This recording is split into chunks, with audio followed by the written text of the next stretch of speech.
Hi friends, പുതിയൊരു സ്റ്റോറിയിലേക്ക് എല്ലാവർക്കും സ്വാഗതം. അങ്ങനെ ബബിത അലീന എന്ന ചേച്ചിയുടെ സ്നേഹം ഒടുക്കം മനസ്സിലാക്കുകയാണ്. അങ്ങനെ ഒരു ദിവസം ബബിത അമലിനെ വിളിക്കുന്നുണ്ട്. ഹലോ അമലെ. പറയടി ബബിതേ, എന്തൊക്കെയുണ്ട് വിശേഷങ്ങൾ? ഞാൻ നിന്നെ അങ്ങോട്ട് വിളിക്കാൻ വേണ്ടി ഇരിക്കുകയായിരുന്നു. നിൻ്റെ ചേട്ടൻ്റെ പനിയൊക്കെ മാറിയോ? പനിയൊക്കെ മാറി. പാവം അലീന ചേച്ചിയാണ് ചേട്ടൻ്റെ കാര്യങ്ങളൊക്കെ ഉറക്കം ഒഴിച്ചിരുന്ന് നോക്കുന്നത്. എന്താ ബബി, നിൻ്റെ അമ്മയില്ലേ അവിടെ? അമ്മയുള്ളതും ഇല്ലാത്തതൊക്കെ കണക്കാ. രോഹിത്തേട്ടനോടൊന്ന് മര്യാദയ്ക്കൊന്നും സംസാരിക്കുക പോലും ചെയ്തില്ല അമ്മ. രോഹിത്തേട്ടനെ വയ്യാഞ്ഞിട്ട് കൂടി അമ്മ ഒന്നും തന്നെ ചെയ്തു കൊടുത്തില്ല. ഒരമ്മ ചെയ്യേണ്ട എല്ലാ കടമകളും അലീന ചേച്ചിയാണ് ചെയ്തു കൊടുത്തത്. സത്യം പറയാലോ അമ്മലെ, സ്വന്തം ചേട്ടനാണെങ്കിൽ കൂടി അലീന ചേച്ചി നോക്കുന്ന പോലെയൊന്നും എനിക്ക് നോക്കാൻ പറ്റില്ല. ഞങ്ങളുടെ ആരും അല്ലാത്ത ചേച്ചി ഞങ്ങളുടെ അമ്മ ഞങ്ങളെ നോക്കുന്നതിനേക്കാൾ കാര്യമായിട്ടാണ് ഞങ്ങളെ നോക്കുന്നത്. അന്നേരം അമ്മല് ചോദിക്കും, അപ്പം നിനക്ക് അലീനയോടുള്ള ദേഷ്യമൊക്കെ മാറിയോ? നീയൊന്നും മറക്കരുത് ബബി, നമ്മുടെ ബന്ധത്തിൽ തന്നെ പല തവണയായിട്ട് അലീന ഇടങ്കോലിട്ടിട്ടുണ്ട്. എന്തിനു പറയുന്നു? അവൾ എന്നെ ചൂലെടുത്തടിച്ചിറക്കിയതൊക്കെ നീ കണ്ടതല്ലേ? നീ അതൊക്കെ മറന്നോ? ഇല്ല അമലെ, ഞാൻ അതൊന്നും മറന്നിട്ടില്ല. അന്ന് ചേച്ചി ചെയ്തതിൽ തെറ്റൊന്നും പറയാനൊക്കത്തില്ലല്ലോ. അന്ന് ചേച്ചിയുടെ സ്ഥാനത്ത് വേറെ ആരാണെങ്കിലും അന്നങ്ങനെ ചെയ്യൂ. എൻ്റെ അച്ഛനെങ്ങാനുമായിരുന്നെങ്കിൽ നിന്റെ പൊടി പോലും ബാക്കി വെക്കത്തില്ലായിരുന്നു. എന്തിന്? ഞാൻ ചേച്ചിയെ എന്തോരം ദ്രോഹിച്ചിട്ടുണ്ട്. എന്നിട്ടും ഇന്ന് വരേക്കും ഞാൻ നീയുമായുള്ള ബന്ധത്തെപ്പറ്റി ആരോടും പറഞ്ഞിട്ട് കൂടിയില്ല. ചേച്ചിക്ക് വേണമെങ്കിൽ ഇക്കാര്യങ്ങളൊക്കെ അച്ഛനോട് പറഞ്ഞ് വലിയൊരു പ്രശ്നത്തിൽ എത്തിക്കാമായിരുന്നു. എന്നാലും ചേച്ചി ഇതുവരെ ആരോടും തന്നെ പറഞ്ഞിട്ടില്ലല്ലോ. അപ്പോൾ അലീന അവൾ നിന്നെ പൂർണ്ണമായിട്ടും മാറ്റിയെടുത്തു അല്ലേ ബബി? അങ്ങനെയൊന്നുമില്ല. അലീന ചേച്ചി എന്നെ മാറ്റിയെടുത്തൊന്നുമല്ല. കുറച്ച് ദിവസങ്ങളായിട്ട് ഞാൻ ചേച്ചിയെ നന്നായിട്ട് വാച്ച് ചെയ്യുന്നുണ്ടായിരുന്നു.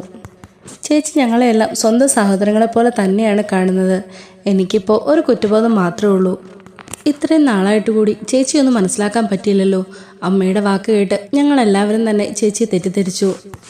ഇനി എന്തായാലും അതിനൊക്കെ എനിക്ക് അലീന ചേച്ചിയോട് പ്രായശ്ചിത്തം ചെയ്യണം. അപ്പോൾ അമല് പറയുന്നുണ്ട്, നീ എന്താണെന്ന് വെച്ചാൽ ചെയ്യും. പക്ഷേ നീ ഒരു കാര്യം മാത്രം ഓർത്തോ, അലീന അവിടെ ഉള്ളിടത്തോളം കാലം നമുക്ക് രണ്ടും ഒന്നിച്ച് ജീവിക്കാൻ പറ്റുമെന്ന് എനിക്ക് തോന്നുന്നില്ല. ഇനി എന്തായാലും എല്ലാം നിൻ്റെ ഇഷ്ടം പോലെ തന്നെ നടക്കട്ടെ എന്നും പറഞ്ഞ് അമലങ്ങ് ഫോൺ വെക്കുന്നുണ്ട്. എന്നാൽ ബബിതയായിട്ടെ അമല് പറഞ്ഞ കാര്യങ്ങൾക്കൊന്നും അത്ര വലിയ പ്രാധാന്യമൊന്നും കൊടുക്കുന്നില്ല. അലീന ചേച്ചിക്ക് എന്തെങ്കിലും ഒരു സർപ്രൈസ് കൊടുക്കണം. അതിന് ഇവിടെ നിന്ന് എങ്ങനെയും പുറത്തു പോകണം. അങ്ങനെ ബബിത ബാലേന്ദ്രനെ വിളിക്കുന്നുണ്ട്. ഹലോ അച്ഛാ. എന്താ മോളെ, എന്താ? അല്ല അച്ഛാ, എനിക്കൊന്ന് പുറത്തു പോകണമായിരുന്നു. ഷോപ്പിങ്ങിന് വേണ്ടിയിട്ടാണ്. ഷോപ്പിങ്ങിനോ? എന്ത് ഷോപ്പിങ്? നിനക്ക് എന്ത് വാങ്ങാനാ? ഇങ്ങനെയുള്ള കുറേ ചോദ്യങ്ങൾ കേൾക്കുമ്പോൾ തന്നെ ബബിതയ്ക്ക് ദേഷ്യം വരുന്നുണ്ട്. ബബിത പെട്ടെന്ന് തന്നെ പറയുന്നുണ്ട്, കുറച്ച് അയിലയും മത്തിയൊക്കെ വാങ്ങാനായിട്ട് മീൻ മാർക്കറ്റിൽ പോകാനാ. എവിടെ പോകാനാ എന്നുള്ള ബാലേന്ദ്രൻ്റെ ചോദ്യം ബബിതയ്ക്ക് പിടിച്ചിട്ടില്ലെന്നുള്ള കാര്യം ബാലേന്ദ്രന് മനസ്സിലാവുന്നുണ്ട്. അപ്പോൾ ബാലേന്ദ്രൻ പറയും, അയിലയും മത്തിയും വാങ്ങാനാണെങ്കിൽ മോള് വിഷമിക്കേണ്ട, അത് അച്ഛൻ വരുമ്പോൾ വാങ്ങിച്ചുകൊണ്ട് വന്നോളാം എന്നിങ്ങനെ ബാലേന്ദ്രൻ തിരിച്ചവളെ കളിയാക്കുന്ന രീതിയിൽ പറയുന്നുണ്ട്. അപ്പോൾ ബബിത പറയുന്നുണ്ട്, ഒന്ന് ഷോപ്പിങ്ങിന് പോട്ടെ എന്ന് ചോദിച്ചാൽ എന്തൊക്കെയാണ് അച്ഛൻ അറിയേണ്ടത്? എന്താ വാങ്ങണ്ടേ? എവിടെയാ പോകുന്നേ? എന്തെല്ലാം ചോദ്യങ്ങളോ, ഒരു 100 ചോദ്യങ്ങളുമായിട്ട് വന്നോളും. അപ്പോൾ ബാലേന്ദ്രൻ പറയുന്നുണ്ട്, അത് പിന്നെ മോളെ മറ്റൊന്നും കൊണ്ടല്ല, നിനക്കൊരു ഉപദേശം തരാൻ വേണ്ടിയിട്ടാണ്. പാലാ ടൗണിൽ ഏത് കടയിലാണ് ഏത് ഭാഗത്താണ് വിലക്കുറവുള്ളതെന്നൊക്കെ നിനക്കറിയില്ലല്ലോ. അച്ഛൻ്റെ ഒരു ഉപദേശം, എനിക്കതൊന്നും കേൾക്കണ്ട. അപ്പോൾ പിന്നെ നിനക്ക് പൈസ ഒന്നും വേണ്ടിയിടി മോളെ? എനിക്ക് അച്ഛൻ്റെ പൈസ ഒന്നും വേണ്ട. അപ്പോൾ ബാലേന്ദ്രൻ പറയുന്നുണ്ട്, എന്തിനും ഇങ്ങനെ എടുത്തടിച്ച പോലെ നെഗറ്റീവായിട്ട് പ്രതികരിക്കുന്ന നിൻ്റെ ഈ സ്വഭാവം അത്ര നല്ലതല്ല കേട്ടോ ബബിത മോളെ. ആദ്യം നീ മറ്റുള്ളവരോട് കുറച്ച് സൗമ്യമായിട്ടൊക്കെ സംസാരിക്കാൻ പഠിക്കുക എന്നിങ്ങനെ ബാലേന്ദ്രൻ പറയുമ്പോൾ, ഞാൻ ഇനി എങ്ങോട്ടും പോകുന്നില്ല, ചോദിച്ചത് എൻ്റെ തെറ്റ് എന്നും പറഞ്ഞ് ബബിത ദേഷ്യത്തിൽ ഫോൺ കട്ടാക്കും. ബബിതയ്ക്ക് ആകപ്പാടെ ദേഷ്യം വരുന്നുണ്ട്. അവളുടെ കയ്യിലിരിക്കുന്ന ഫോൺ എറിഞ്ഞ് പൊട്ടിക്കാനൊക്കെ അവൾക്ക് തോന്നുന്നുണ്ട്. ഇതെല്ലാം കണ്ടുകൊണ്ടാണ് അലീന അങ്ങോട്ടേക്ക് വരുന്നത്. ആരോടാ മോളെ നീ ഇങ്ങനെ ദേഷ്യപ്പെട്ട് സംസാരിക്കുന്നത്? അച്ഛനോടാണോ? അതെ അച്ഛനോടാ. അച്ഛനോടാണെങ്കിൽ നിനക്കെന്താ ഇപ്പോൾ പ്രശ്നം എന്നിങ്ങനെ ദേഷ്യത്തോടെ തന്നെ ബബിത അലീനയോടും ചോദിക്കും. അന്നേരം അലീന ബബിതയെ പറഞ്ഞ് മനസ്സിലാക്കിക്കാനാണ് ശ്രമിക്കുന്നത്. മോളെ ബബിതേ, ഞാൻ നിന്നെ അനിയത്തിയായിട്ടാണ് കരുതുന്നത്. അതുകൊണ്ടാണ് ഞാൻ നിന്നോട് പറയുന്നത്. മോളെ, നീ തന്നെ ഒന്ന് ചിന്തിച്ചു നോക്ക്. നീ ഇപ്പോൾ എന്തിനാണ് അച്ഛനോട് ദേഷ്യപ്പെട്ടത്? സ്വന്തം മകളെ എവിടെ പോകുന്നു, എന്തിനു പോകുന്നു എന്നൊക്കെ അറിയാനുള്ള അവകാശം ഒരച്ഛനില്ലേ? അച്ഛൻ നിന്നോട് പോകണ്ടെന്നൊന്നും പറഞ്ഞില്ലല്ലോ. അതുകൊണ്ട് നീ അച്ഛനെ വിളിക്കണം. ഇപ്പം അച്ഛനോട് ദേഷ്യപ്പെട്ടതിന് നീ സോറി പറയുകയും വേണം. എന്നൊക്കെ അലീന പറയുമ്പോൾ ബബിത ചിന്തിക്കുന്നുണ്ട്. അലീന ചേച്ചി പറഞ്ഞത് ശരിയാ, എന്തു പറഞ്ഞാലും എനിക്ക് പെട്ടെന്ന് ദേഷ്യം വരുന്നുണ്ട്. എന്തായാലും ഇനി അതൊന്ന് നിയന്ത്രിക്കണം. ചേച്ചിയാണെങ്കിൽ തന്നെ എന്തൊരു സൗമ്യമായിട്ടാണ് എല്ലാവരോടും സംസാരിക്കുന്നത് എന്നൊക്കെ ചിന്തിച്ച് ബബിത അങ്ങനെ നിൽക്കുമ്പോൾ ബബിതയുടെ ഫോണിലേക്ക് ബാലേന്ദ്രൻ വിളിക്കുന്നുണ്ട്. അപ്പോൾ അലീന പറയും, മോളെ നീ ഫോൺ എടുക്ക്, അച്ഛനല്ലേ, ദേഷ്യപ്പെടാതെ സൗമ്യമായിട്ട് വേണം അച്ഛനോട് സംസാരിക്കാൻ. ആദ്യമൊന്നും മടിക്കിച്ചെങ്കിലും പിന്നീട് ബബിത ഫോൺ എടുക്കുന്നുണ്ട്. ഹലോ അച്ഛാ, ബബിത മോളാണോ? അതെ അച്ഛാ, ഞാൻ തന്നെയാ. നീ ഒറ്റയ്ക്കാണോ ഷോപ്പിങ്ങിന് പോകുന്നത്? ഒറ്റയ്ക്കാണെങ്കിൽ അലീനയും കൂടെ കൂട്ടിനെ വിളിച്ചു. വേണ്ട അച്ഛാ, ഞാൻ കൃഷ്ണമോളെ കൂട്ടിക്കൊണ്ടാണ് പോകുന്നത്, അവളുണ്ട് എൻ്റെ കൂടെ. എങ്കിൽ ശരി, പോകുന്ന വഴിക്ക് പൈസ എന്തെങ്കിലും ആവശ്യമുണ്ടെങ്കിൽ ജ്വല്ലറിയിലേക്ക് വന്നാൽ മതി, ഞാൻ തന്നുവിടാം. വേണ്ട അച്ഛാ, കാശൊക്കെ എൻ്റെ കയ്യിൽ തന്നെയുണ്ട്. എന്നാൽ നിങ്ങൾ പോയിട്ട് വാ. എങ്കിൽ ശരി എന്നും പറഞ്ഞ് ബാലേന്ദ്രൻ ഫോൺ വെക്കാൻ തുടങ്ങുമ്പോഴത്തേക്കിനും ബബിത പെട്ടെന്ന് പറയും, അയ്യോ അച്ഛാ, ഫോൺ വെക്കല്ലേ. എന്താടി, ഇനി എന്താ പറയാനുള്ളത്? അത് പിന്നെ അച്ഛാ, മുമ്പേ അച്ഛൻ വിളിച്ചപ്പോൾ പെട്ടെന്ന് വന്ന ദേഷ്യത്തിന് ഞാൻ എന്തൊക്കെയോ പറഞ്ഞു, സോറി അച്ഛാ.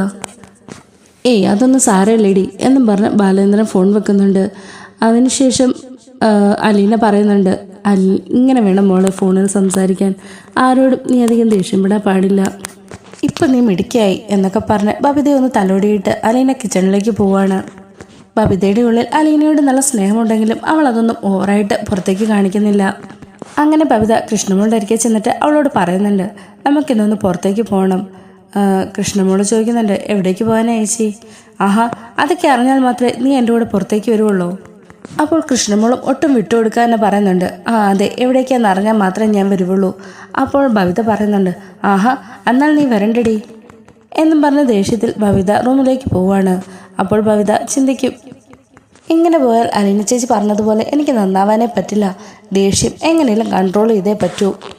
എന്നിട്ട് വീണ്ടും തിരികെ ബബിത കൃഷ്ണമോളുടെ അരികിലേക്ക് വരുന്നുണ്ട്. മോളെ കൃഷ്ണേ, തൽക്കാലം നീ എൻ്റെ കൂടെ വരണം. എങ്ങോട്ടാ പോകുന്നതെന്നൊക്കെ പോകുന്ന വഴി ഞാൻ നിന്നോട് പറഞ്ഞു തരാം. ഈ ഇത്രയും സൗമ്യമായിട്ടുള്ള ബബിതയുടെ സംസാരം കേട്ട് കൃഷ്ണ ഒന്ന് അന്താളിച്ച് നിൽക്കുന്നുണ്ട്. ഇങ്ങനൊന്നും അല്ലായിരുന്നല്ലോ കൃഷ്ണേച്ചി, സോറി, ഇങ്ങനൊന്നും അല്ലായിരുന്നല്ലോ ബബിതേച്ചി. വെട്ടുന്ന മുറി രണ്ട് എന്നുള്ള രീതിയിൽ സംസാര പ്രകൃതിയല്ലായിരുന്നോ? എന്നിട്ടിപ്പോൾ എന്നോട് തിരികെ വന്ന് ഭയത്തിൽ സംസാരിക്കുന്നോ എന്നൊക്കെ കൃഷ്ണമോള് ചെറുതായിട്ട് അവിടെ നിന്ന് ആലോചിക്കുന്നുണ്ട്. അതിനുശേഷം പറയുന്നുണ്ട്, ശരി ഞാൻ വരാം എന്ന് പറയുന്നുമുണ്ട്. അങ്ങനെ ബബിത അലീനയ്ക്ക് ഒരു സർപ്രൈസൊക്കെ കൊടുക്കാം എന്നുള്ള രീതിയിൽ കൃഷ്ണമോളെയും കൂട്ടിക്കൊണ്ട് പോകുന്നുണ്ട്. അങ്ങനെ പോകുന്ന വഴി ബബിത കൃഷ്ണമോളോട് കാര്യങ്ങളെല്ലാം പറയുന്നുണ്ട്. കൃഷ്ണമോളാണെങ്കിൽ ബബിതയുടെയും മാറ്റത്തിൽ ആകെ ഷോക്കായിട്ടിരിക്കുകയാണ്.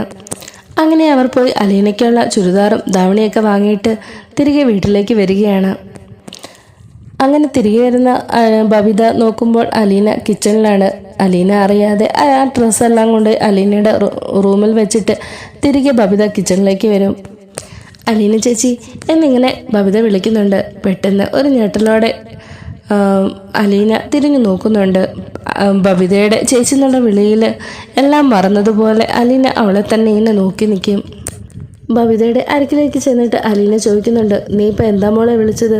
അലീന ചേച്ചിയെന്ന്. ഇനി ഞാൻ മാത്രം ചേച്ചിയെന്ന് എന്നുള്ളൊരു പരാതി വേണ്ട. ചേച്ചി ഇപ്പോൾ ഒന്ന് എൻ്റെ കൂടെ വരണം. എങ്ങോട്ടാ മോളെ? അതൊക്കെ ഞാൻ പറയാം. ചേച്ചി ആദ്യം വാ എന്നും പറഞ്ഞ് അലീനയും കൂട്ടിക്കൊണ്ട് അലീനയുടെ റൂമിലേക്ക് തന്നെ ചെല്ലുന്നുണ്ട്. അവിടെ ചെല്ലുമ്പോൾ മേശപ്പുറത്ത് ഒരുപാട് കവറുകളൊക്കെ ഇരിക്കുന്നത് അലീന കാണുകയാണ്. അതൊക്കെ എടുത്ത് ബബിത അലീനയുടെ നേരെ നീട്ടും. അലീന ചോദിക്കുന്നുണ്ട്, ഇതൊക്കെ എന്താ മോളെ? അത് പിന്നെ ചേച്ചി, അത് കുറച്ച് ചുരിദാറും ധാവണിയൊക്കെയാണ്. ചേച്ചി ഇത് പിടിക്കുക എന്നും പറഞ്ഞ് ബബിത അലീനയുടെ നേരെ നീട്ടും. അലീനയാണെങ്കിൽ ബബിതയിൽ നിന്ന് ഇങ്ങനൊരു മാറ്റം ഒട്ടും തന്നെ പ്രതീക്ഷിച്ചിരുന്നില്ല. അവളത് ഇരു കൈ നീട്ടി മേടിക്കുന്നുണ്ട്. ഇത് കണ്ട് കൃഷ്ണമോൾ ഇങ്ങനെ പറയും, മുമ്പൊരിക്കൽ ബബിതേച്ചി അലീന ചേച്ചിയുടെ ഡ്രസ്സൊക്കെ കീറി മുറിച്ചില്ലേ, അതിൻ്റെ പ്രായശ്ചിത്തമായിട്ടായിരിക്കും. അപ്പോൾ ബബിത പറയും, പ്രായശ്ചിത്തമൊന്നുമല്ല, ഇവിടുന്ന് പോയി കഴിഞ്ഞാൽ എന്നെപ്പറ്റി അനാവശ്യമൊന്നും പറയരുത്, അതുകൊണ്ടാണ് ഞാൻ ഇതൊക്കെ വാങ്ങിക്കൊടുത്തത് എന്ന് പറഞ്ഞ് ബബിത അവളുടെ റൂമിലേക്ക് പെട്ടെന്ന് തന്നെ പോവുകയാണ്.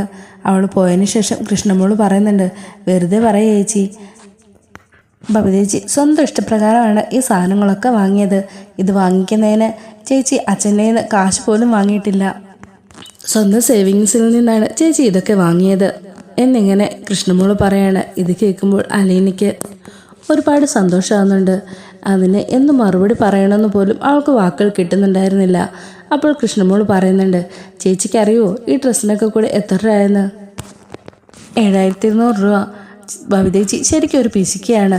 ഇത്രയും വിലയുള്ള സാധനങ്ങളൊന്നും ചേച്ചി അലീന ചേച്ചിക്കായിട്ട് വാങ്ങിയെന്ന് പറയുമ്പോൾ എനിക്ക് വിശ്വസിക്കാനേ പറ്റുന്നില്ല എന്നിങ്ങനെ പറയുമ്പോൾ തന്നെ അലീന മനസ്സിൽ വിചാരിക്കുന്നുണ്ട്, ഈ വീട്ടിലേക്ക് താൻ വന്നപ്പോൾ അന്ന് തൊട്ട് എൻ്റെ അനിയത്തി എന്തൊക്കെയാണോ എനിക്ക് നിഷേധിച്ചിരുന്നത് അതെല്ലാം ഇപ്പോൾ അവളായിട്ട് തന്നെ എനിക്ക് തിരിച്ചു തന്നു കഴിഞ്ഞു.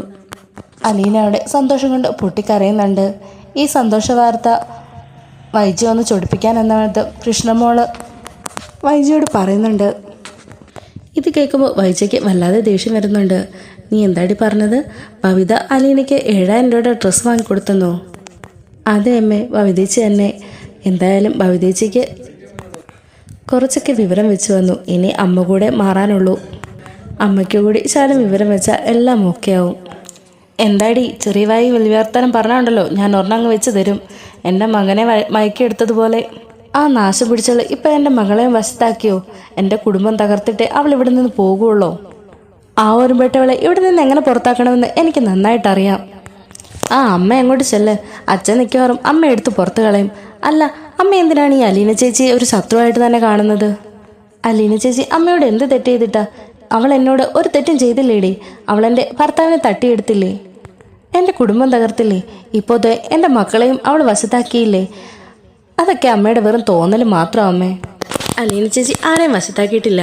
ചേച്ചിയുടെ സ്വഭാവ ഗുണം കൊണ്ട് എല്ലാവരും ചേച്ചിയോട് അങ്ങോട്ട് മാപ്പ് പറഞ്ഞ് ചെല്ലുകയാണ് ചെയ്യുന്നത്. ഇനി അമ്മ കൂടി മാത്രമേ ഉള്ളൂ ചേച്ചി ഒന്ന് മനസ്സിലാക്കാനായിട്ട്. ഓ മതി, നിർത്തടി നിന്റെ അലീന പുരാണം. അവളെ ഞാൻ നന്നായിട്ട് മനസ്സിലാക്കിയതാണ്. മറ്റുള്ളവരുടെ കുടുംബം തകർക്കുന്നവളാണ് ഈ അലീന. അവൾക്കുള്ളത് ഞാൻ വെച്ചിട്ടുണ്ട്. അമ്മ ഒരിക്കലും നന്നാവാൻ പോകുന്നില്ല എന്നും പറഞ്ഞ് കൃഷ്ണമോള് ആ മുറിയിൽ നിന്ന് ഇറങ്ങി പോകുന്നുണ്ട്. അതിന് വൈജ അവിടെ നിന്ന് തന്നെ പറയുന്നുണ്ട്, എടി അലീനെ, നീ എൻ്റെ എല്ലാം തട്ടിയെടുത്തു. നിന്നെ ഞാൻ കാണിച്ചു തരാടി എന്നും പറഞ്ഞ് വൈജ നേരെ ബബിതയുടെ റൂമിലേക്ക് ചെല്ലുന്നുണ്ട്. അമ്മയോ? കയറി വാ അമ്മേ. വൈജ ദേഷ്യത്തോടു കൂടി തന്നെ ബബിതേനെ ഇങ്ങനെ നോക്കി നിൽക്കുന്നുണ്ട്. എന്നിട്ട് ചോദിക്കുന്നുണ്ട്, നീ ഇന്ന് കൃഷ്ണമോളെയും കൂട്ടിയിട്ട് എങ്ങോട്ടാടി പോയത്? അത് പിന്നെ അമ്മേ, എനിക്ക് കുറച്ച് സാധനങ്ങൾ വാങ്ങാനുണ്ടായിരുന്നു. അതിനു വേണ്ടിയിട്ടാണ് കൃഷ്ണമോളെയും കൂട്ടിക്കൊണ്ട് പോയത്. അതെന്താടി, ആ സാധനങ്ങൾക്കൊന്നും പേരില്ലേ? അത് പിന്നെ അമ്മേ, കുറച്ച് ബുക്സും കാര്യങ്ങളും ഒക്കെയാണ്. ആഹാ, നീ എന്ന് മുതലാടി ഈ കള്ളം പറഞ്ഞു തുടങ്ങിയത്?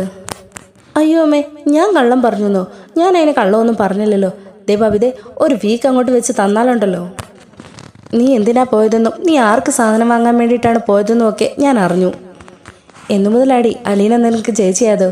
ഓ, അപ്പോൾ കൃഷ്ണമോളെല്ലാം അമ്മയോട് പറഞ്ഞു കാണും. ആ അതേടി, കൃഷ്ണമോൾ എൻ്റെ അടുക്കൽ വന്നിരുന്നു എന്നെ പരിഹസിക്കാനായിട്ട്. മോളെ ബബിതേ, നീ പഴയതൊക്കെ മറന്നു. ആ അലീന കാരണമാണ് നമ്മുടെ കുടുംബം തന്നെ തകർന്നത്. നിങ്ങളുടെ അച്ഛന് നിങ്ങളെക്കാട്ടിലൊക്കെ വലുത് ആ ഒരുമ്പെട്ടവളാണ്. എൻ്റെ അവസ്ഥയ്ക്കും രോഹിത്ത് ജയിലിലാകാനും ഒക്കെ കാരണം അവൾ ഒറ്റയൊരുത്തിയല്ലേ മോളെ. നീ കഴിഞ്ഞതെല്ലാം മറന്നോ? നിന്റെ അച്ഛൻ്റെ വാക്കും കേട്ട് നീ അവളെ ചേച്ചിയായിട്ട് കണ്ടോ എന്നൊക്കെ വൈജ ചോദിക്കുമ്പോൾ ബബിത പറയുന്നുണ്ട്, അല്ലമ്മേ, ഞാനൊരു കാര്യം ചോദിക്കട്ടെ. ഞാൻ എന്തിനാ അലീന ചേച്ചിയെ വെറുക്കുന്നത്? ആ ചേച്ചി നമ്മളെ ദ്രോഹിക്കുന്നതിന് പകരം സ്നേഹിക്കുക മാത്രമാണ് ചെയ്യുന്നത്. അമ്മ ഇപ്പം തന്നെ പറഞ്ഞില്ലേ അമ്മയുടെ അവസ്ഥയ്ക്ക് കാരണം അലീന ചേച്ചിയാണെന്ന്. അലീന ചേച്ചി അന്ന് അമ്മയോട് പറഞ്ഞോ ആ രാത്രിയിൽ വണ്ടി എടുത്തുകൊണ്ട് പോകാനായിട്ട്? ഇല്ലല്ലോ. അലീന ചേച്ചി പറഞ്ഞിട്ടാണോ രോഹിത്തേട്ടൻ ആ പെൺകുട്ടിയെ പീഡിപ്പിക്കാൻ പോയത്? അതുമല്ല. പിന്നമ്മ എന്തിൻ്റെ അടിസ്ഥാനത്തിലാണ് ഇതിനെല്ലാം കുറ്റക്കാരി അലീന ചേച്ചിയാണെന്ന് പറയുന്നത്? ഓഹോ, അപ്പം നിന്നെയും അവൾ വശീകരിച്ചല്ലേ? ഇപ്പോൾ ഞാൻ മാത്രം പുറത്ത്? ഇല്ലമ്മേ, എന്നെ ആരും വശീകരിച്ചിട്ടൊന്നുമില്ല. കുറച്ച് ദിവസമായിട്ട് ഞാൻ അലീന ചേച്ചിയെ നന്നായിട്ട് വാച്ച് ചെയ്യുന്നുണ്ടായിരുന്നു. അന്ന് മുതൽ ഞാൻ ചേച്ചിയെ മനസ്സിലാക്കി തുടങ്ങി. അമ്മ കരുതുന്ന പോലെ അലീന ചേച്ചി നമ്മുടെ ശത്രുവല്ല, മിത്രമാണ്. എന്തിന്, അലീന ചേച്ചി കാരണമാണ് ഇപ്പോൾ രോഹിത്തേട്ടൻ നേരാവണ്ണം നടക്കുന്നത് പോലും. അതെന്താടി, ഇത്രയും ദിവസം ആ കാലൊടിഞ്ഞു കിടക്കുമായിരുന്നു? കാലൊന്നും ഒടിഞ്ഞു കിടക്കുമല്ലായിരുന്നമ്മേ. ഇത്രയും ദിവസം അമ്മ ചെയ്യേണ്ട കടമകളാണ് അലീന ചേച്ചി ചെയ്തുകൊണ്ടിരുന്നത്. രോഹിത്തേട്ടൻ ഇത്രയും ദിവസം വയ്യാതെ കിടന്നിട്ട് അമ്മയൊന്ന് കയറിപ്പോയി നോക്കിയോ? രോഹിത്തേട്ടന് വേണ്ടി എന്തെങ്കിലും ചെയ്തു കൊടുത്തോ? ഇല്ലല്ലോ. സത്യം പറയാമല്ലോ അമ്മേ, അമ്മ ഇവിടെ ഉള്ളതും ഇല്ലാത്തതും ഒക്കെ കണക്കാണ്. അമ്മയ്ക്ക് ഏതു നേരം അലീന ചേച്ചിയുടെ കുറ്റം കണ്ടുപിടിക്കാനേ നേരമുള്ളൂ. മക്കൾക്ക് എന്തു പറ്റിയാലെന്താ എന്നൊക്കെ ബബിത നല്ലവണ്ണം വൈജയെ പറയുന്നുണ്ട്. ഇതൊക്കെ കേട്ട് വൈജ ആകപ്പാടെ ഒരു ഞെട്ടലോടുകൂടി ഇങ്ങനെ നിൽക്കുകയാണ്. കൊള്ളാടി, നന്നായി. നിങ്ങളൊക്കെ ഇപ്പോൾ അച്ഛൻ്റെ സൈഡ് ചേർന്ന് എന്നെ ഒറ്റപ്പെടുത്തി.